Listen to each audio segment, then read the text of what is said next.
نحمدہ ونصلی ونسلم علی رسولہ الکریم۔ اب انشاءاللہ تعالی چھٹے سپارے سے آغاز کیا جائے گا۔ اس کے آغاز میں اللہ تعالیٰ نے آگاہ کیا ہے کہ لوگوں کے عیوب اچھالنا، کسی کی غیبت کرنا اور کسی کے منہ پر توہین کرنا اور اس قسم کی ساری برائیاں یہ اللہ کو ناپسند ہے۔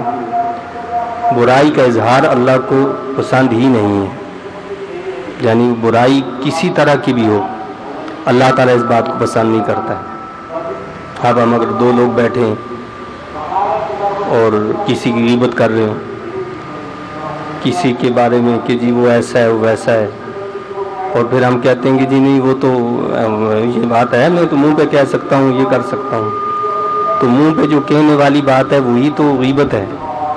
حدیث شریف میں آتا ہے، پوچھا گیا کہ غیبت کیا ہے، فرمایا کہ کسی کے اندر کوئی عیب موجود ہو، ٹھیک ہے، اور آپ اس کو بیان کرو اس کی عدم موجودگی میں، وہ موجود نہیں ہے، اس کی عدم موجودگی میں آپ نے وہ بتایا تو یہ غیبت ہے۔ اور اگر کوئی چیز اس کے اندر موجود ہی نہیں ہے پھر آپ اس کے بارے میں کوئی بات کہیں، وہ تو بہتان ہے، وہ غیبت نہیں، وہ بہتان ہے۔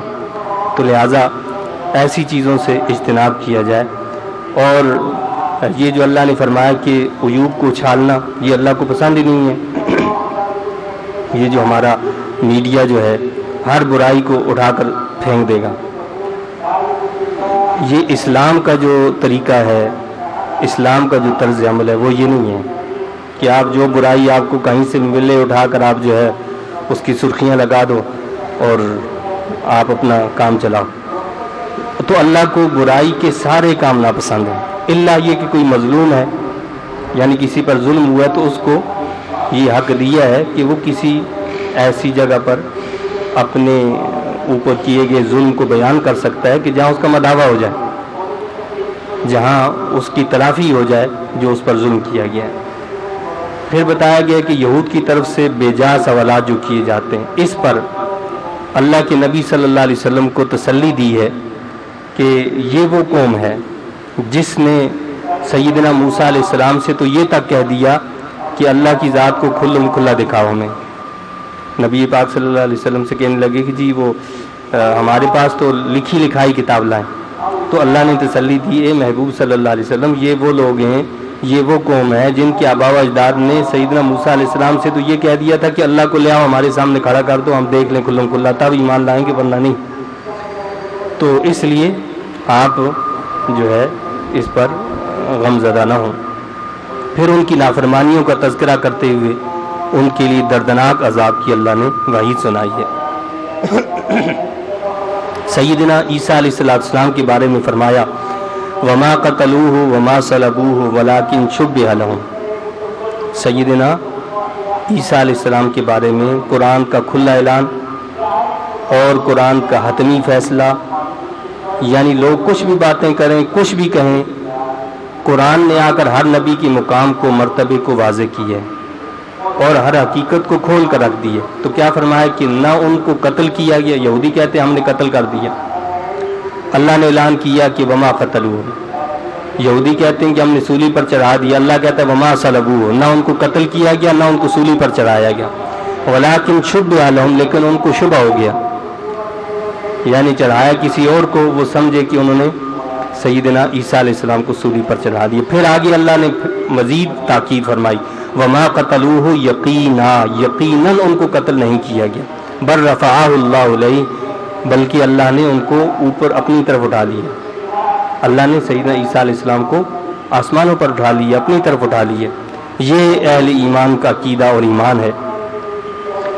اور اللہ نے آگے مزید یہ بتایا ہے کہ نزول مسیح کے وقت اہل کتاب میں سے ہر شخص اس کی موت سے پہلے ضرور اس پر ایمان لے آئے گا، یعنی اس کا مطلب کیا ہے کہ سیدنا عیسیٰ علیہ السلام جو ہیں وہ اس دنیا میں دوبارہ تشریف لائیں گے، اور جب آپ آئیں گے تو جتنے بھی اہل کتاب ہیں وہ سارے ان پر ایمان بھی لائیں گے، وہ سارے ان پر ایمان بھی لائیں گے۔ حضرت سیدنا عیسیٰ علیہ السلام کا اپنے جسم کے ساتھ اٹھایا جانا، وہاں آسمانوں پر ان کا زندہ ہونا، دوبارہ دنیا میں آ کر کئی سال تک رہنا اور دجال کو قتل کرنے کے بعد اپنی طبی موت وفات پانا، یہ امت مسلمہ کا متفقہ عقیدہ ہے، جس کی بنیاد قرآنی تصریحات و تفصیلات پر ہے جو احادیث میں بیان ہوئی ہے۔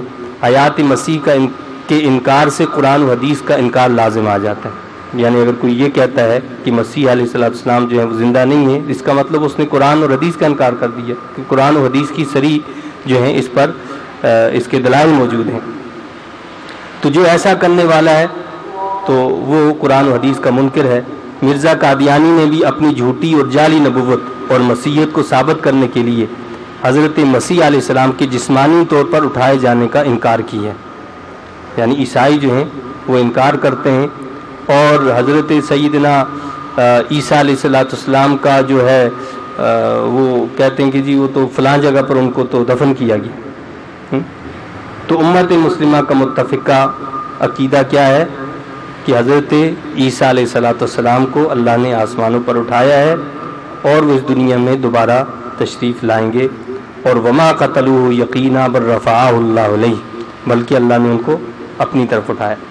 اس کے بعد دین میں غلو سے منع کیا ہے، یعنی حد سے تجاوز کرنے سے اللہ نے روکا ہے۔ غلو جو ہے وہ راہ اعتدال چھوڑ دینے کا نام ہے، افراط اور تفرید کا جو شکار ہو جاتا ہے انسان۔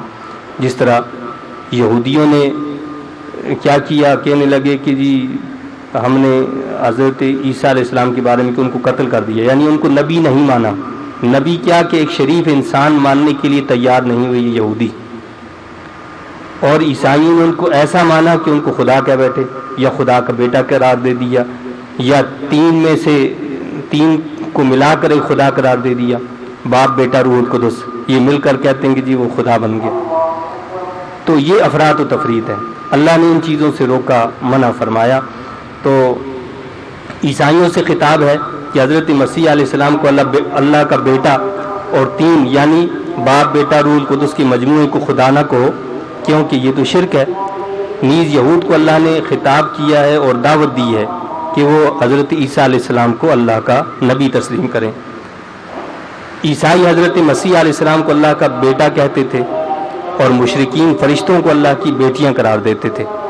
اللہ تعالیٰ نے دونوں کی تردید کی اور فرمایا کہ حضرت مسیح علیہ السلام اور فرشتے تو اللہ کی بندگی کا اقرار کرتے ہیں، وہ تو خود کہتے ہیں ہم اللہ کی بندگی کرنے والے ہیں، اور اس کا بندہ ہونے میں ان کو کوئی عار اور شرم محسوس نہیں ہوتی، یعنی اس پر ان کو کوئی عار نہیں ہوتی کہ جی ہم اللہ کی بندے کیوں یا اس کی بندگی کیوں کر رہے ہیں۔ اسی پر تو فخر ہے ان کو کہ ہم اللہ کے بندے ہیں، اللہ کی بندگی جو ہے ہمیں نصیب ہے۔ اللہ تعالیٰ نے اپنے محبوب کریم صلی اللہ علیہ وسلم کو معراج کا معجزہ دیا، تو اس میں اللہ نے کیا لفظ استعمال کیا؟ سبحان الذی اسریٰ بعبدہ، پاک ہے وہ ذات جو راتوں رات لے گئی اپنے بندہ خاص کو، بعبدہ لیلا، راتوں رات اپنے۔ اللہ یہ بھی فرما سکتا تھا کہ سبحان الذی اسریٰ لرسولہ لنبیہ، اللہ نے رسول اور نبی نہیں استعمال کیا بلکہ عبد کا لفظ استعمال کیا، یعنی بندہ۔ یہ بندہ ہونا یہ سب سے بڑی بات کہ بندگی، اور پھر جس کو اللہ خود کہے کہ یہ میرا بندہ ہے تو اس کا مقام اور مرتبہ کوئی اندازہ لگا سکتا ہے۔ تو اللہ نے فرمایا کہ اللہ تعالیٰ اپنے بندہ خاص کو لے گیا، تو آپ اللہ کے بندے ہیں۔ ہر آنے والا نبی، ہر آنے والا رسول وہ اللہ کا بندہ ہے، اللہ کی مخلوق ہے، اللہ کی بندگی سے جو ہے ان کی عظمتیں ہیں۔ تو رب کائنات نے آگے بتایا ہے، سورہ نساء کا اختتام ہو رہا ہے، تو یہ سورت جو تھی سورہ نساء، اس کا آغاز جب ہم نے کیا تھا تو وہاں خاندانی تعلقات کی استواری کا تذکرہ تھا۔ اب اس سورت کے آخر میں اللہ تعالیٰ نے پھر ایک مرتبہ میراث کے احکام بیان فرمائے ہیں۔ تو میراث کی بار بار یہ تاکید جو ہے وہ اسی لیے ہے کہ یہ وراثت کے معاملات اللہ کے ہاں بڑی اہمیت رکھتے ہیں، ان کی صحیح ادائیگی ہونی چاہیے۔ اس لیے حدیث شریف میں آتا ہے، حدیث پاک کا مفہوم ہے کہ اگر کسی نے کسی کی ایک بالشت زمین ناحق لے لی تو قیامت کے دن 7 زمینوں کا توق اس کے گلے میں ڈالا جائے گا، 7 زمینوں کا توق. ہم ایک زمین کیا ایک من نہیں اٹھا سکے, اپنے گلے میں نہیں اس برداشت کر سکے, تو فرمایا کہ 7 زمینوں کا توق اس کے گلے میں ڈالا جائے گا ایک بالشت پر. یعنی معمولی سی کسی کی ناحق چیز اگر لے لی آپ نے, اس پر قبضہ کر لیا, تو قیامت کے دن اس کی سخت جو ہے پکڑ ہوگی. اللہ اس سے ہمیں محفوظ رکھے.